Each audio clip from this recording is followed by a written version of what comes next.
This is an Eyewitness News special presentation. Casey on trial. In short, the cards are stacked against Casey no matter where the jury comes from. In Pensacola, 71% of people in our exclusive poll say she's certainly guilty or likely guilty of killing her daughter Kaylee. It's 93% in Orlando, 95% in Jacksonville and Tampa Bay, 97% in West Palm Beach. But Jose Baez can't strike 95% of the jury pool. You don't get the ideal juror, but you get the best juror that you can, because there's a whole lot of other jurors that are much worse. Our jury expert, Dr. Randy Fisher, profiled the type of juror the defense should want. The ideal potential juror would be a male who knows little about the case, isn't interested in the case, hasn't discussed the case. The defense's ideal juror should also mildly oppose the death penalty, but not so much as to be disqualified. The defense should not want jurors with prior jury experience. There's something about the process of going through a jury trial, and most of them result in convictions, that changes one and makes one more conviction prone. Dr. Fisher says the state's ideal juror is a woman who already knows about Casey Anthony and has served on a jury before. Women are primarily responsible for child rearing and react more negatively to the facts of Kaylee Anthony's death. Baez tried to move Casey's trial to Southeast Florida, but our exclusive poll shows he should have looked in the opposite direction. In Pensacola, only 18% of potential jurors are very familiar with the Casey Anthony case. Compare that to a third of potential jurors in Jacksonville, Tampa Bay, and West Palm Beach, and 58% in Orlando. The respondents in Pensacola simply know less about the case, and therefore know of less evidence that the prosecution has. Pensacola is also the best place for Casey to avoid the death penalty. Just 29% of potential jurors favor capital punishment for first-degree killers. Compare that to 61% in Jacksonville. West Palm Beach is closer to Pensacola at 33%. Orlando and Tampa Bay fall in between with 41 and 43%. One reason people in Pensacola know so little about the case is there's only one broadcast TV station there. In the newsroom, Kathy Bellich, Channel 9 Eyewitness News. Juror after juror after juror said they can't serve in Casey's trial because they believe she murdered Kaylee. Guilty. I think she's guilty. Guilty. I feel she committed the crime. Proceedings wrapped up around 6:30 Saturday night in the Pinellas County Courthouse after attorneys spent the day trying to find enough jurors for Casey Anthony's murder trial. We followed every development in court this week. Chief Judge Belvin Perry took everyone involved in the case from the Orange County Courthouse 100 miles away to Pinellas County in hopes of finding 12 jurors and 8 alternates before opening statements on Tuesday. Channel 9's Kathy Bellich has been there all week too. And Kathy, how much longer could this process take? Well, it could take a lot longer. We understand that we're coming back possibly on Tuesday here to continue this work to find a jury. Madam Clerk, you may swear the jury. A jury has finally been seated for Casey Anthony's murder trial. At no time may you speak of any detail. And after nearly 3 years, Casey Anthony is about to go on trial for the murder of her daughter Kaylee. And that was Casey's latest mugshot after she was booked back into Orange County Jail to wait for opening statements to begin first thing Tuesday morning. At least 5 of the 12 jurors are parents. 2 have young children, like Kaylee. 3 have young adult children, like Casey. Our jury expert says one of those parents is Casey's most dangerous juror. A very strong supporter of the death penalty, a 10 on a 10-point scale, and when asked, "Who are you?" pointed out that her kids think she's a great mom. It's a story about Kaylee Anthony. Kaylee Anthony was murdered by her mother. Kaylee's death allowed Casey Anthony to live the good life. Prosecutor Linda Drain Burdick told a simple, powerful story showing Casey lied to avoid getting caught and murdered Kaylee to free herself of the chains of responsibility. No one else benefited from the death of Kaylee Marie Anthony. Casey was raised to lie. And within minutes, Jose Baez would drop another bombshell. Casey's father, George, was accused of one of the worst things a father could face. She could be 13 years old, have her father's in her mouth, and then go to school and play with the other kids as if nothing ever happened. Baez further explained that George and Casey kept Kaylee's death a secret because that long-time sexual abuse led Casey to not only tell lies, but live a lie. This child, who at 8 years old, learned to lie immediately. Our legal analyst Bill Schaefer says the defense's new story is quite compelling but doesn't completely ring true. You would have to buy that law enforcement, the prosecutors, the Anthony family, in particular George, the FBI, all engaged in a conspiracy. If I would have known something would have happened to Kaylee, we wouldn't be here today. Day 16 of Casey Anthony's murder trial, and emotions were running high. Casey cried and even got angry when her mother Cindy took the stand. I can't look at my granddaughter without getting upset, and I'm trying very hard not to cry. How would you describe her demeanor? The way she was every day. Which was? Happy to see me, having a grand old time. History was made on day 21 of Casey Anthony's murder trial as prosecutors tried to prove Kaylee's dead body was in the trunk of Casey's car. One of the items had a hair that exhibited characteristics of decomposition. The jury might not have realized it, but today's testimony made history. It was the first time post-mortem hair banding evidence was ever used in a criminal case in Florida. If you want files, you better put them in there.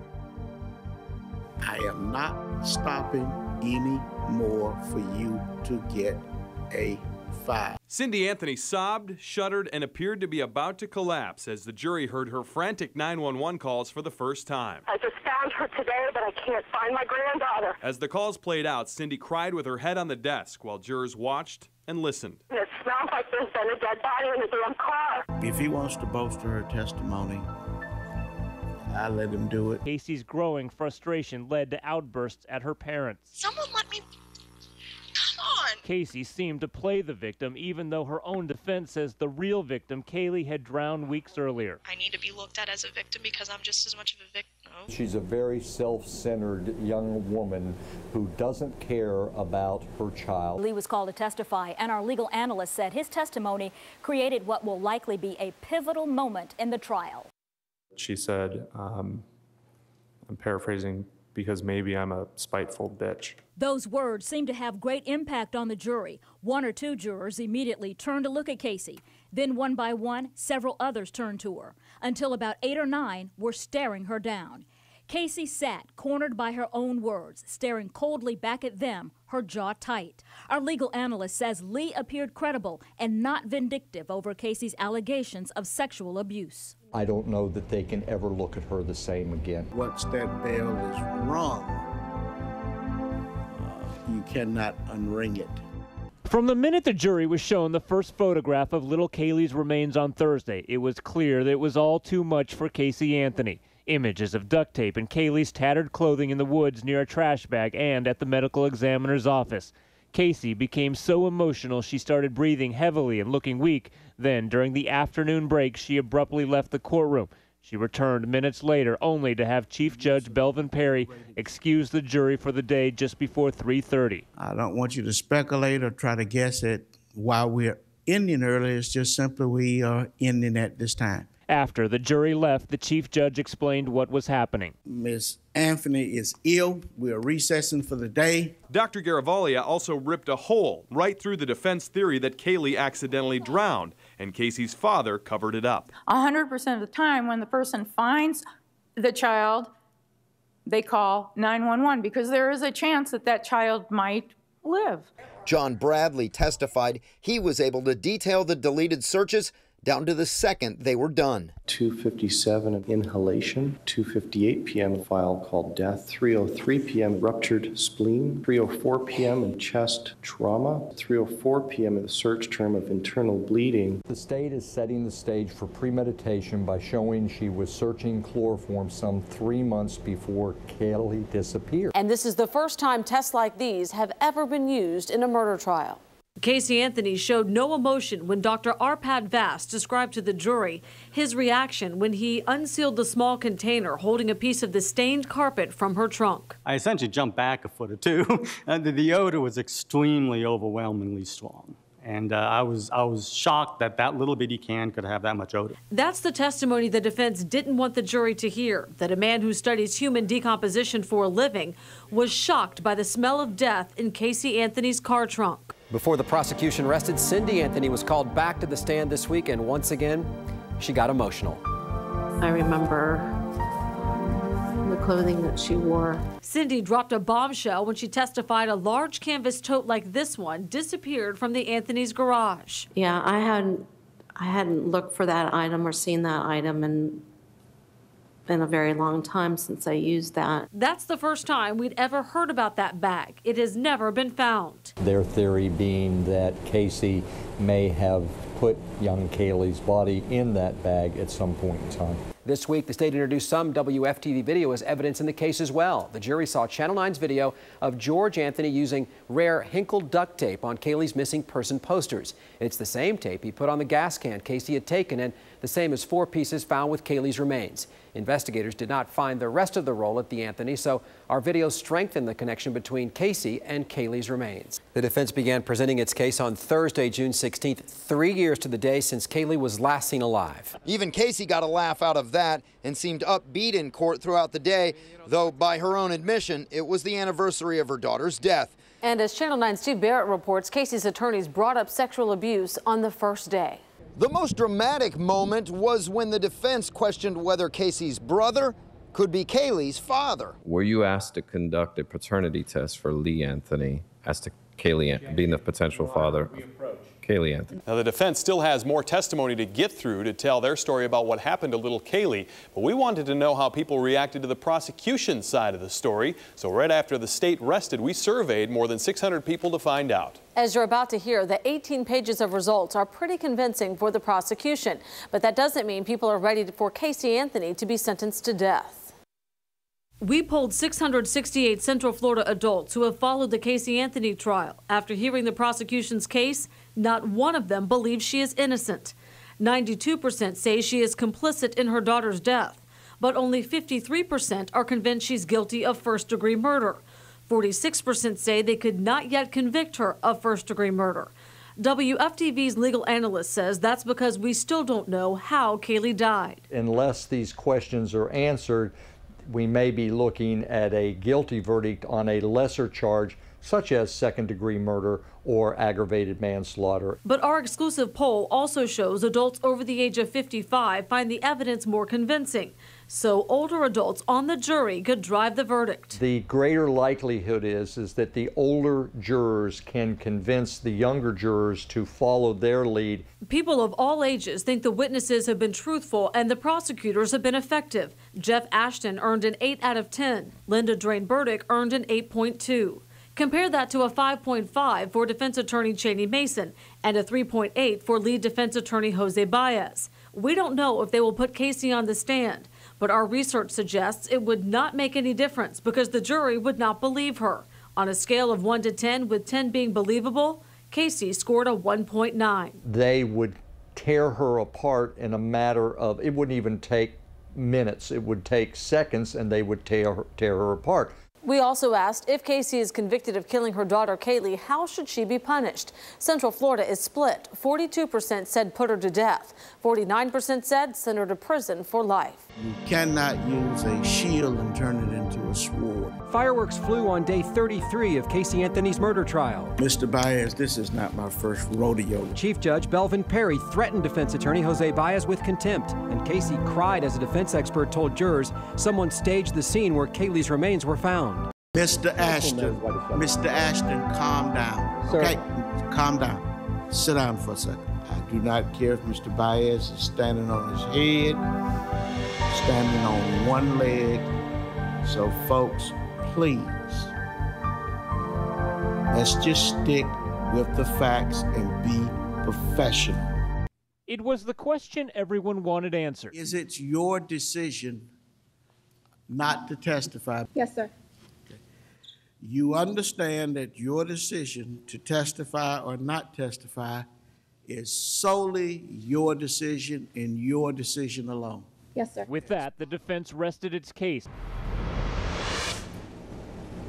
Good Sunday morning. Greg Warmoth along with WFTV legal analyst Bill Schaefer here on Channel 9 and our website today, WFTV.com. And Bill, this is the moment we've been waiting for, the closing arguments. What do we expect to have happen in court today? There are certain rules as we take a look at the Orange County Courthouse. Floor 23, courtroom 23A for the fireworks pre-4th of July today. Casey Anthony decided on June 16th that something had to be sacrificed, that the conflict between the life that she wanted and the life that was thrust upon her was simply irreconcilable, and something had to give.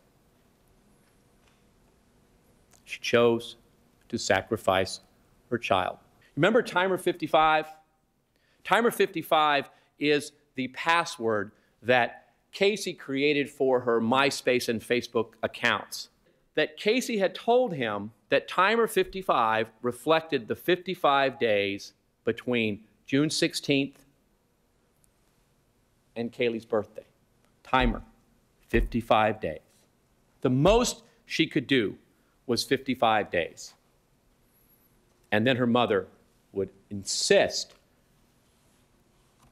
on seeing Kaylee, that Casey Anthony is guilty of murder in the first degree. We are moments away from hearing what the defense says in its closing arguments. That's coming up here on Channel 9 and WFTV.com. If you're at home today, log on to the computer as well. We're answering questions and your comments that are coming up during the closing arguments. We'll be right back with continuing coverage here on Channel 9. The stakes cannot be any higher. And we ask that you use the law as your guide. Thank you.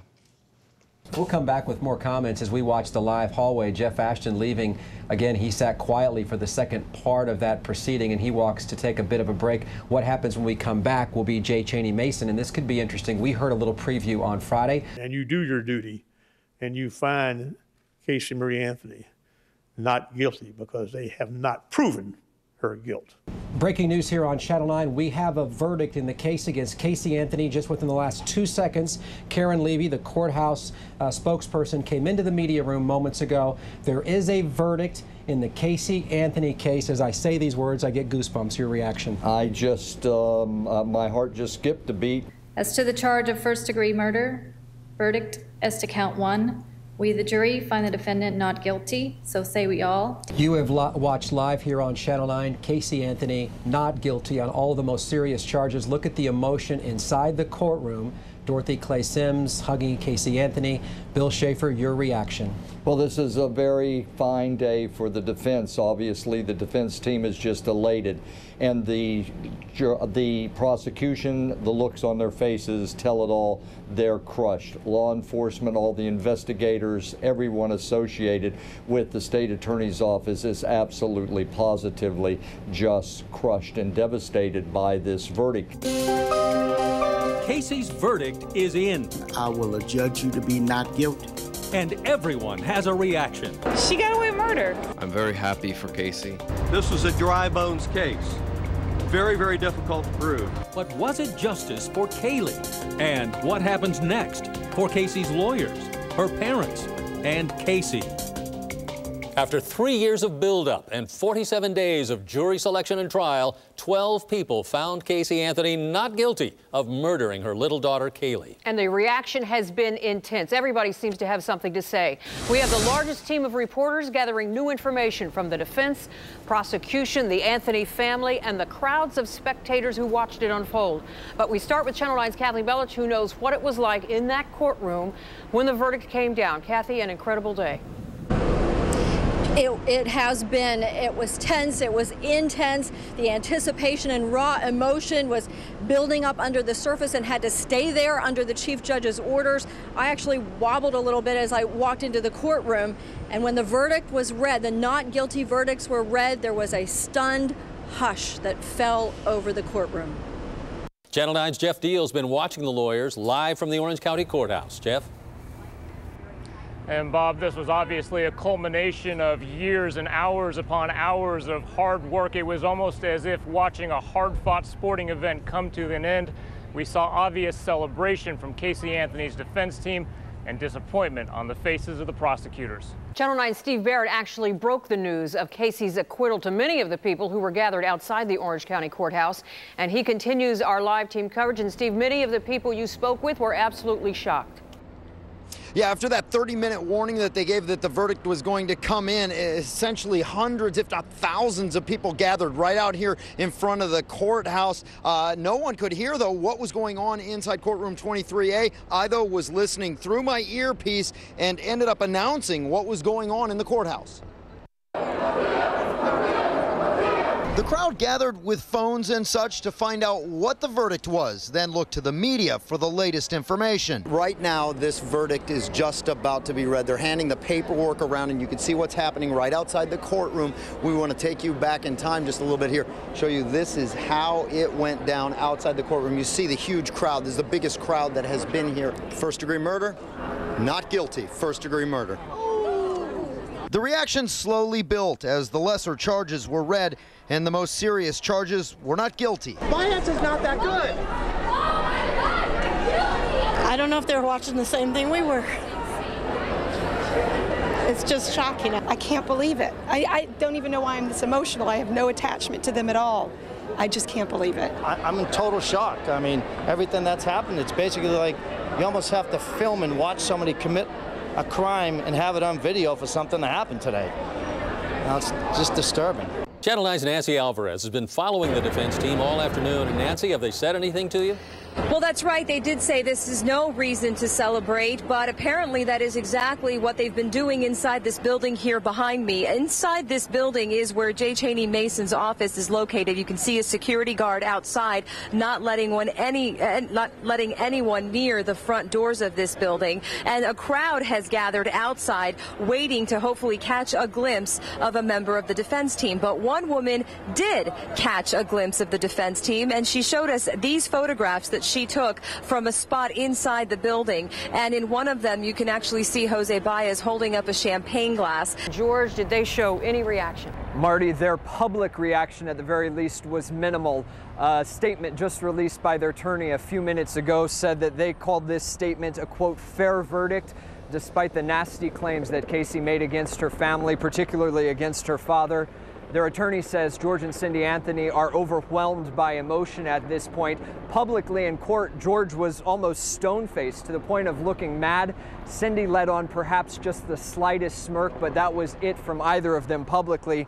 But we have learned they are very scared. They are in hiding right now because George and Cindy Anthony have actually been receiving death threats. In this video, you can actually see the couple, the parents of the accused, leaving the courtroom early this afternoon. They snuck out of their back row seat after hearing the verdict, but before Judge Perry actually dismissed the jury. We remember when Casey Anthony was released from jail the first time, there was all-out chaos in her neighborhood with protesters and cars everywhere. So Channel 9's Mark Boyle went back to the neighborhood to see if it was just as crazy today. Mark, how does the neighborhood on Hope Spring Drive look tonight? Well, I can tell you, Vanessa, the sheriff's office is vowing to maintain control out here. Over the past 10 minutes, we have seen deputies drive down Suburban Drive. You see one deputy there, several in the distance at the location where Kaylee's remains were found. To the right, when we pan down here, you can see folks who have walked to that remains site, and there's a sheriff's deputy's car right there across the street. This is the way it's going to be as the evening progresses to maintain control in this East Orange County neighborhood. And for the 48 days court was in session, we brought you coverage of the biggest trial in Orange County. 2 of the 5 alternate jurors said they would talk to us, but not today, and they allowed the court administrator to give us their names, so we will be contacting them. And now all of them, all 17 of them, are probably on their way back to Pinellas County and back to their lives and homes there as we speak. Throughout coverage, we showed you how our mobile studio helped keep anchors and analysts cool, but still very close to the action. Satellite trucks and other equipment kept us nimble and on the air wall to wall. Now Casey Anthony is set to be a free woman in a matter of days. Casey Anthony walked into court a chatty and happy woman, probably expecting to walk out of the Orange County Courthouse today a free woman. But Chief Judge Belvin Perry said not so fast, and her expression changed. Law enforcement expended a great deal of time, energy, and manpower looking for young Kelly Marie Anthony. The chief judge sentenced her to the maximum 4 years, but this is why she's getting out after only 3. She gets 10 days credit for every 30 she served, so it's like she served 40 days. That means for every year she's been locked up, she gets credit for another 4 months. That's how the 3 years she served turns into 4 and covers her sentence. Channel 9's Kathy Bellich sat down with prosecutor Jeff Ashton for his first and only local TV interview since the verdict.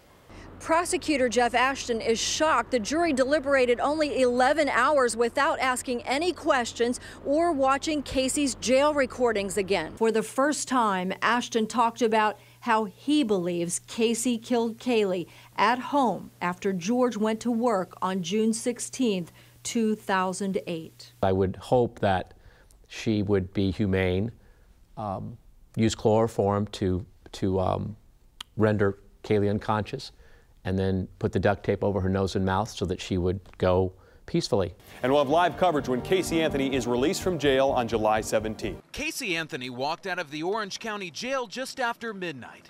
Wearing a pink shirt and jeans, Casey was quickly escorted out by several armed deputies and attorney Jose Baez. Sky Witness 9 HD followed the SUV Casey got into to a parking garage at attorney Cheney Mason's downtown Orlando office. From there, several nondescript vehicles pulled out, all going in different directions. Meanwhile, Eyewitness News was at the executive airport all night long, monitoring this small plane. We were the only station on the ground and in the air to capture the single-engine turboprop takeoff just after 3 a.m. A source has told Channel 9 that Casey was on that plane. But no one knows where the aircraft was going because it never filed a flight plan. We checked, and the plane is registered out of California. Registered to an address in the same building where one of Casey's former attorneys, Todd Macaluso, has an office. Thanks so much for watching.